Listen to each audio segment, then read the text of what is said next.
Et parlons digital. J'avais envie de vous parler de TikTok puisque aujourd'hui il y a quand même pas mal de questions qui reviennent à ce sujet, donc j'avais envie de faire un sujet un petit peu plus global sur ce réseau social parce qu'il interroge, parce qu'on ne sait pas trop si on doit y aller ou pas. Il y a pas mal d'études qui sont lancées. Récemment on a vu que toutes les données étaient envoyées en Chine, donc on les accepte dans les conditions d'utilisation de la plateforme. Donc c'est un vrai réseau, il est nouveau, il vient d'arriver, il interroge et donc je vais essayer de vous faire un périmètre un peu global sur cette nouvelle plateforme. Est-ce qu'il faut y aller ou pas? TikTok, c'est quand même le réseau social dont personne n'avait entendu parler avant le confinement. Très peu connu, il était à l'époque sous le nom de Musical.ly, il s'est transformé en TikTok, il a cartonné littéralement pendant la pandémie, notamment auprès des jeunes, et aujourd'hui il occupe la 4e place tout de même des réseaux sociaux avec 1 milliard d'utilisateurs dans le monde. Avec son format vidéo court, il dépoussière littéralement les géants comme Instagram ou YouTube, qui d'ailleurs se sont inspirés de TikTok pour développer leur format court. Créé en 2016 en Chine, TikTok a vu son audience littéralement exploser pendant le confinement en passant de 65 millions d'utilisateurs supplémentaires enregistrés en mars 2020. Une croissance qui s'accompagne d'une évolution de l'âge de ses utilisateurs. Alors que la plateforme faisait l'unanimité chez les moins de 18 ans,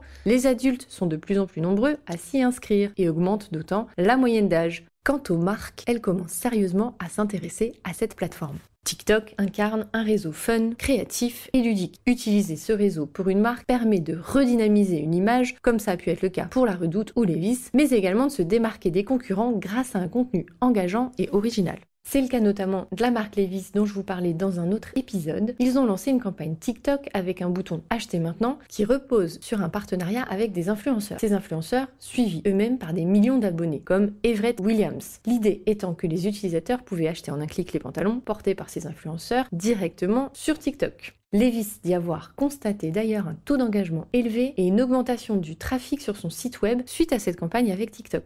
Levi's est la première marque à avoir testé la solution de e-commerce du réseau social. Mais d'autres marques comme Gucci, Gymshark ou encore McDonald's collaborent avec des influenceurs sur la plateforme pour booster leur visibilité et accroître leur communauté. On parle de millions de personnes touchées par le contenu de ces marques sur TikTok. Mais le réseau social TikTok ne s'arrête pas là. Avec un pas de plus vers le e-commerce, TikTok crée une alliance avec le géant Shopify. Shopify, c'est une marque canadienne qui fournit un logiciel pour créer votre boutique en ligne en toute simplicité et en marque blanche. Elle comptabilise aujourd'hui plus d'1 million de commerçants qui utilisent leur solution. Cette alliance entre TikTok et Shopify permet donc aux commerçants utilisant les services de Shopify de stimuler leurs ventes en atteignant directement le public de TikTok, soit 1 milliard d'utilisateurs pour rappel. Les avantages de cette alliance pour les e-commerçants: 1. La possibilité pour les marchands d'installer ou de connecter leur pixel TikTok en un seul clic. 2. C'est un outil de création de publicité native, donc une publicité un peu moins visible puisqu'elle se glisse dans votre fil d'actualité. Et 3. Un crédit publicitaire de 300 $ offert pour permettre aux commerçants éligibles de lancer leur première campagne sur TikTok. Tout est fait pour faciliter le travail des commerçants. Et pour les utilisateurs TikTok, quel est l'avantage? Eh bien, ils peuvent cliquer sur des vidéos publicitaires pour acheter directement des produits depuis les boutiques créées sur Shopify. En un clic, on peut donc acquérir ce qu'on voit sans même sortir de la plateforme.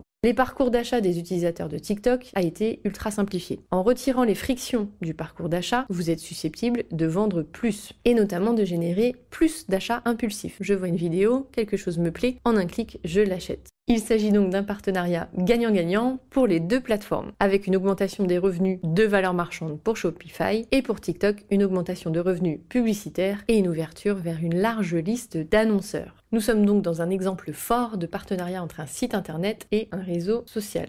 Let's talk digital. Et c'est parti pour l'anecdote. Un test a été réalisé récemment avec une personne qui a décidé d'investir dans de la publicité sur Instagram et dans de la publicité sur TikTok. Exactement le même contenu, le même montant. L'étude montre que Instagram était plus rentable que TikTok. Ce qu'il faut retenir de tout ça, c'est qu'effectivement, TikTok est en plein démarrage, donc vous avez une possibilité d'avoir une visibilité immédiate assez rapidement. En revanche, en tant qu'annonceur, il est peut-être temps de réfléchir et d'analyser avant d'investir sur cette plateforme. Levi's, La Redoute ont créé des campagnes qui leur ont donné un regain de dynamisme par rapport à leur image et qui ont généré des ventes. Mais si vous êtes entrepreneur, vous pouvez utiliser cette plateforme pour vous faire connaître. Si votre cible se trouve sur ce réseau, eh bien c'est le moment d'avoir une communication originale, de prendre une place qui est peut-être encore à prendre en tant qu'entrepreneur Mon conseil donc, gardez TikTok près de votre stratégie et étudiez, observez, analysez avant de vous lancer. Et si vous êtes à l'aise en vidéo et que votre cible s'y trouve, n'hésitez plus et lancez-vous.